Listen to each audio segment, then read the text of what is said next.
Je suis un magistrat ayant fait des alternances entre l'administration centrale, différentes directions du ministère, les juridictions, et j'ai également eu une expérience de cabinet ministériel. Cela m'a donné, disons, je crois, une vision un peu 360 degrés, pour prendre une expression à la mode de l'institution judiciaire, mais dans toutes mes fonctions, je me suis senti d'abord pleinement magistrat.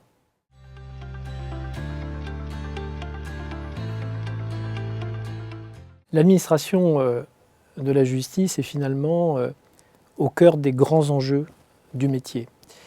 Et l'administration, on pourrait voir ça comme un sujet un peu d'intendance, de moyens.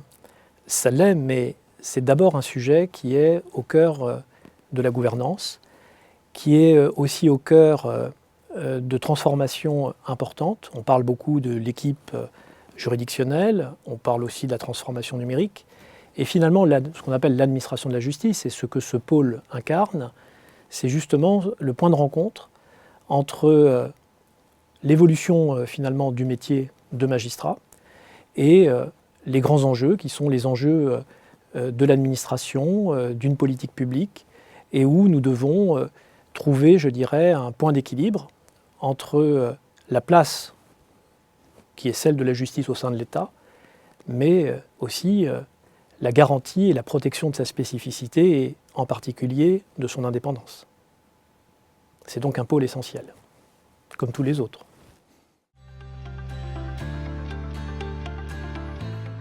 Ah, c'est vrai qu'il n'y a pas de fiche de poste en fait.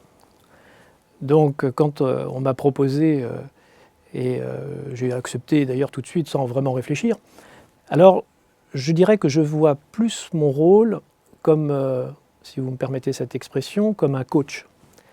Un coach, c'est-à-dire pour accompagner avec mon expérience les équipes, l'équipe de direction, l'équipe pédagogique, et pour un peu challenger sur des questions.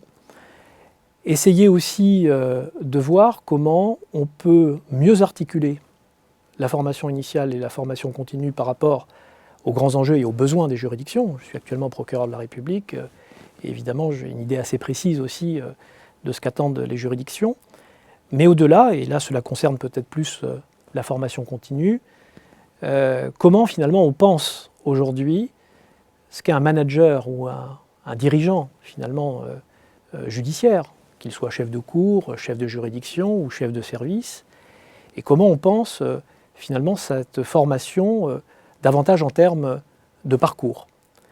Donc mon rôle, ce sera de proposer, mais aussi de débattre, de participer également à l'œuvre pédagogique. Et d'ailleurs, aujourd'hui même, j'ai tenu une conférence dite inaugurale devant les auditeurs de justice, et ça a été un moment d'échange particulièrement riche.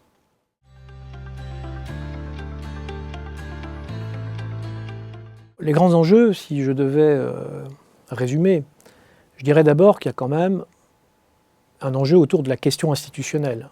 C'est-à-dire que derrière le modèle d'administration de la justice, il y a évidemment une question très forte sur les conditions d'exercice, mais aussi d'indépendance de la mission judiciaire. Et vous voyez, quand on parle d'administration, on peut imaginer plusieurs modèles. Un modèle hospitalier, ou au contraire un modèle où ce sont les magistrats qui sont en charge de l'administration. Alors évidemment, j'ai mes propres convictions et mes propres idées. D'ailleurs, sans les cacher, je suis convaincu, et c'est pour ça que je suis très heureux d'exercer ces fonctions, que la spécificité de la mission judiciaire justifie que les magistrats s'en chargent.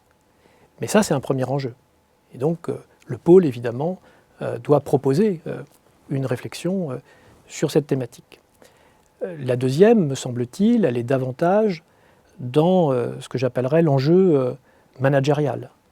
Nous avons aujourd'hui des transformations importantes, l'équipe juridictionnelle et même les plus jeunes d'entre nous, les magistrats qui sortent de l'école, seront conduits finalement à devoir développer des compétences dans la gestion d'équipe, ou en tout cas le positionnement. Et là, il me semble que nous avons déjà un deuxième thème qui est extrêmement structurant. Et puis le troisième, qui d'ailleurs est lié aux deux premiers, c'est la transformation numérique, qui n'est pas seulement un sujet d'outils, d'aide au métier. C'est aussi une transformation complète de nos organisations, et au cœur du métier, d'une certaine manière, ça va nous obliger à repenser, me semble-t-il, au-delà de nos méthodes, la question du périmètre de l'intervention du juge au sens générique, hein, du magistrat, bien sûr, j'inclus le parquet. Donc ce sont des questions qui sont importantes et qui doivent être, me semble-t-il, là encore, au cœur du pôle d'administration. Mais on voit bien que comme on est très près du métier, cela n'a de sens que si la formation, sur ce plan-là, est en interaction très étroite avec les autres pôles, et en particulier le pôle pénal et le pôle civil.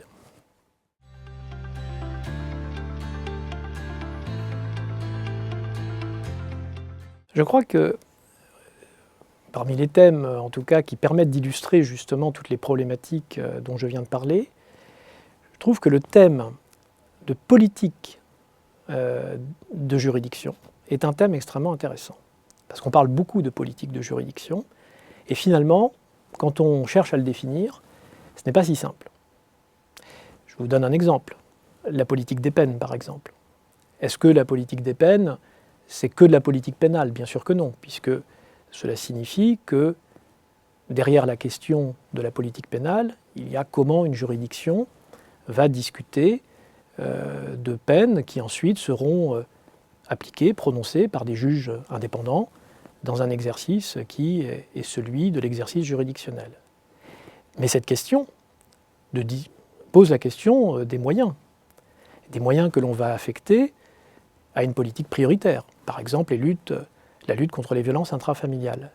Et vous voyez, si je prends un sujet politique de juridiction versus politique des peines, vous avez en réalité les enjeux d'administration, les grands enjeux de politique publique, et aussi l'exercice très concret du métier de magistrat, qu'il s'agisse du métier de parquet ou du métier de juge.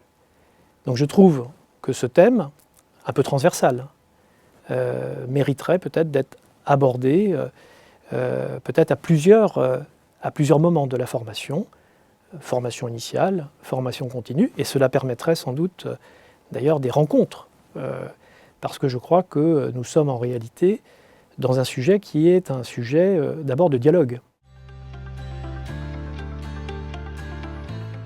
Vous voyez qu'ils ont fait un très bon choix en intégrant la magistrature et qu'ils sont les bienvenus à Créteil.